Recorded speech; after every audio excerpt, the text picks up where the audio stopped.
Hoje eu vim contar para vocês o dia em que Zeus, o deus mais poderoso da mitologia grega, foi considerado o rei do Olimpo e senhor dos céus e dos trovões. E também Hermes, que era o deus grego conhecido como o mensageiro dos deuses, associado à comunicação, à eloquência, às viagens e ao comércio, apareceram na Bíblia cristã. Talvez, até os dias de hoje, antes desse vídeo, você nunca tinha ouvido falar sobre isso. Ou então pensava que o único Deus que era mencionado na Bíblia era o Deus da Trindade, entre Yahvé, no caso é o nome impronunciável de Deus, mas seria mais ou menos isso, Yahvé, Jesus e o Espírito Santo. Será que o Deus dos exércitos, o Todo-Poderoso Eu Sou, considera os deuses do Olimpo reais e existentes? Afinal,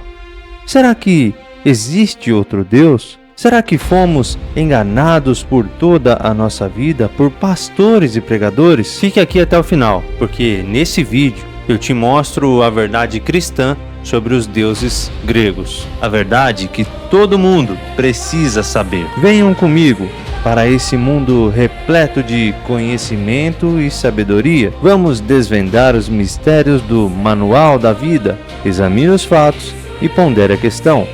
Hoje você vai ver o incrível dia em que Zeus e Hermes apareceram na Bíblia, em Atos 14.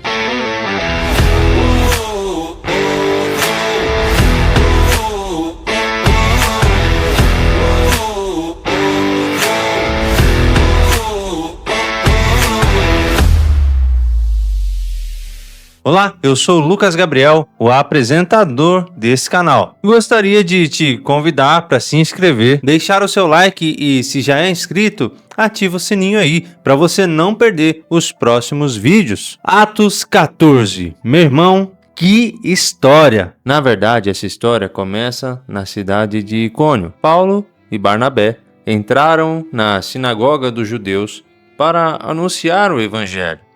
Venha todos os que estão cansados e sobrecarregados, e eu vos aliviarei. A Bíblia conta que uma grande multidão creu na mensagem, tanto os judeus quanto gentios. Porém, nem todos aceitaram a pregação. Alguns judeus que não creram começaram a influenciar os gentios e a colocar o povo contra os apóstolos. Mesmo diante dessa oposição, Paulo e Barnabé permaneceram ali por bastante tempo, pregando corajosamente sobre o Senhor. E Deus confirmava a mensagem que eles pregavam por meio de sinais e milagres. Com o passar do tempo, a cidade ficou dividida. Uma parte da população estava do lado dos apóstolos, enquanto a outra apoiava os judeus. Então, judeus e gentios, juntamente com suas autoridades, organizaram uma conspiração para maltratar e apedrejar Paulo e Barnabé. Mas quando eles descobriram o plano, partiram dali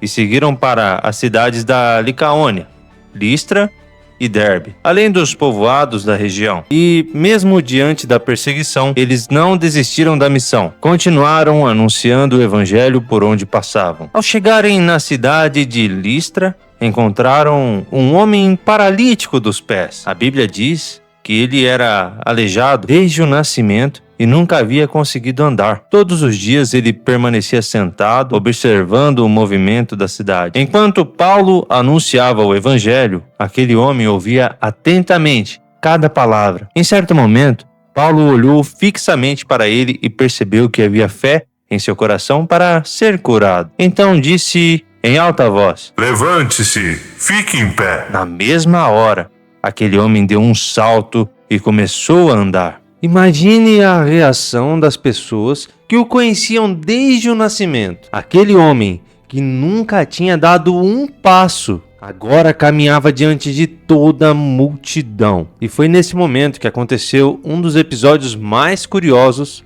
no livro de Atos. Ao presenciar aquele milagre, os moradores de Listra começaram a gritar em língua licaônica. A língua licaônica era o idioma falado pelos habitantes daquela região, da Licaônia, que era diferente do grego usado pelos apóstolos. Por isso, Paulo e Barnabé provavelmente não entenderam imediatamente o que a multidão estava dizendo. O povo gritava: Os deuses desceram até nós em forma humana! E foi então que Barnabé passou a ser chamado de Zeus, enquanto Paulo foi chamado de Hermes, porque ele era quem anunciava a mensagem e falava ao povo. E é justamente aqui que desperta a curiosidade de tantas pessoas. Afinal, por que Zeus e Hermes são citados na Bíblia? E por que aqueles moradores acreditavam que Paulo e Barnabé eram aqueles deuses? A resposta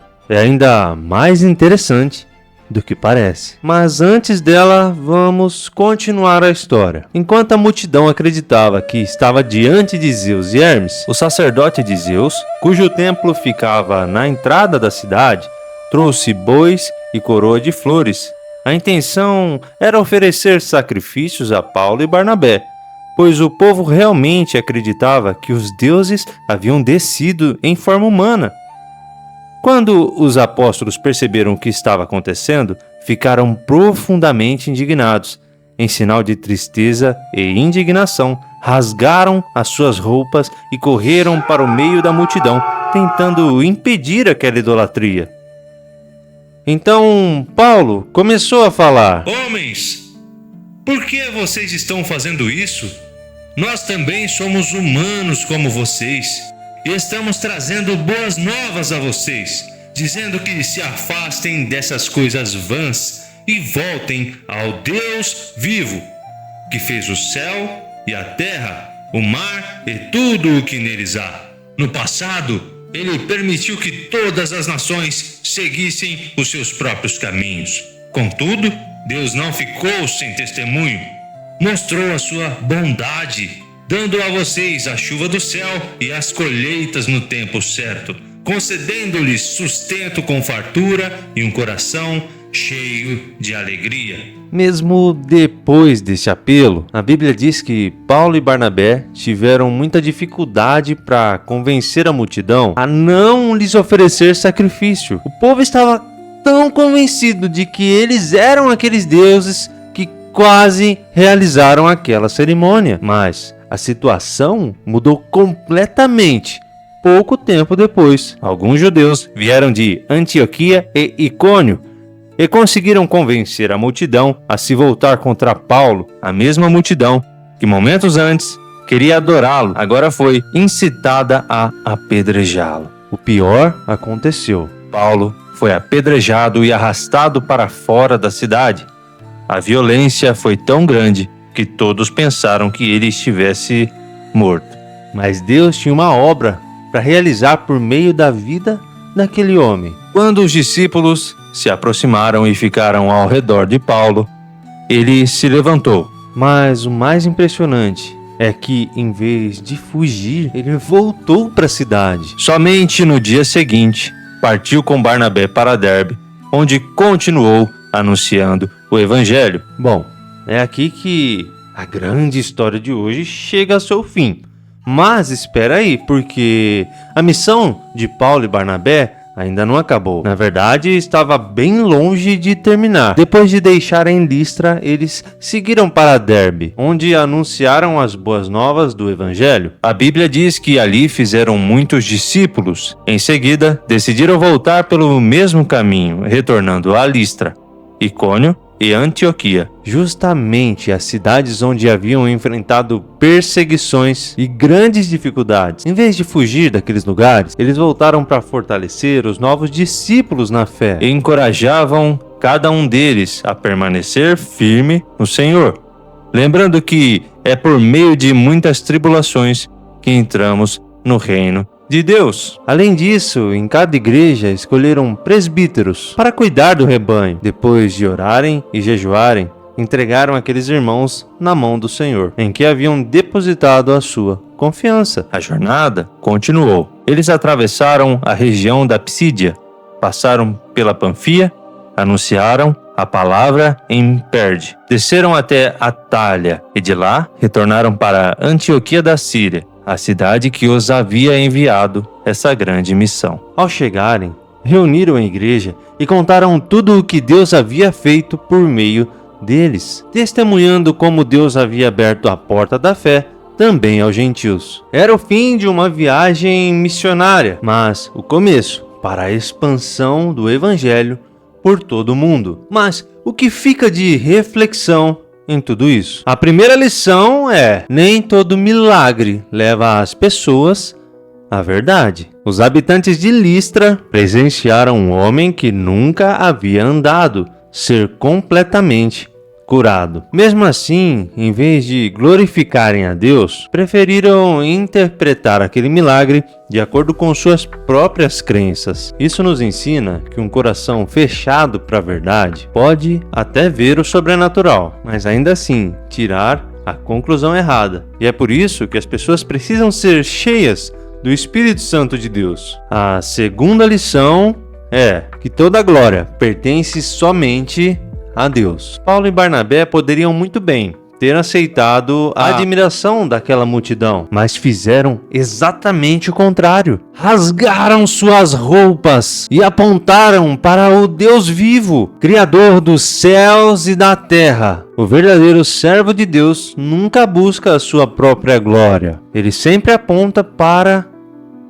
Cristo. E a terceira lição é, e talvez seja a mais forte de todas, a mesma multidão que por um momento queria adorar Paulo como um deus, pouco tempo depois o apedrejou e o deixou jogado como morto. Isso nos lembra que não devemos ficar buscando a aprovação das pessoas, pelo menos não de todas elas, porque a opinião delas pode mudar de um dia para o outro. Nossa fidelidade deve estar firmada em Deus, que nunca muda. Por isso, Atos 14 não é apenas uma história sobre Zeus e Hermes. É uma história de coragem, fidelidade e de um Deus que continua chamando as pessoas para abandonarem seus ídolos e se voltar novamente a Ele. E essa mensagem continua tão atual hoje quanto era há quase 2000 anos atrás. Que essa passagem fortaleça sua fé e faça você olhar para o único Deus verdadeiro que está revelado nas Escrituras, e busque sempre o Espírito Santo,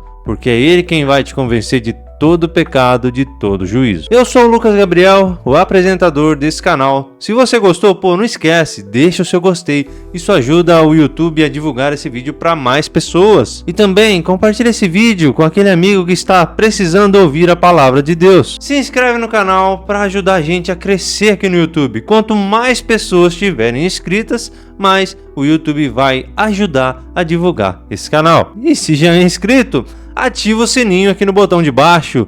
Deus te abençoe e até uma próxima.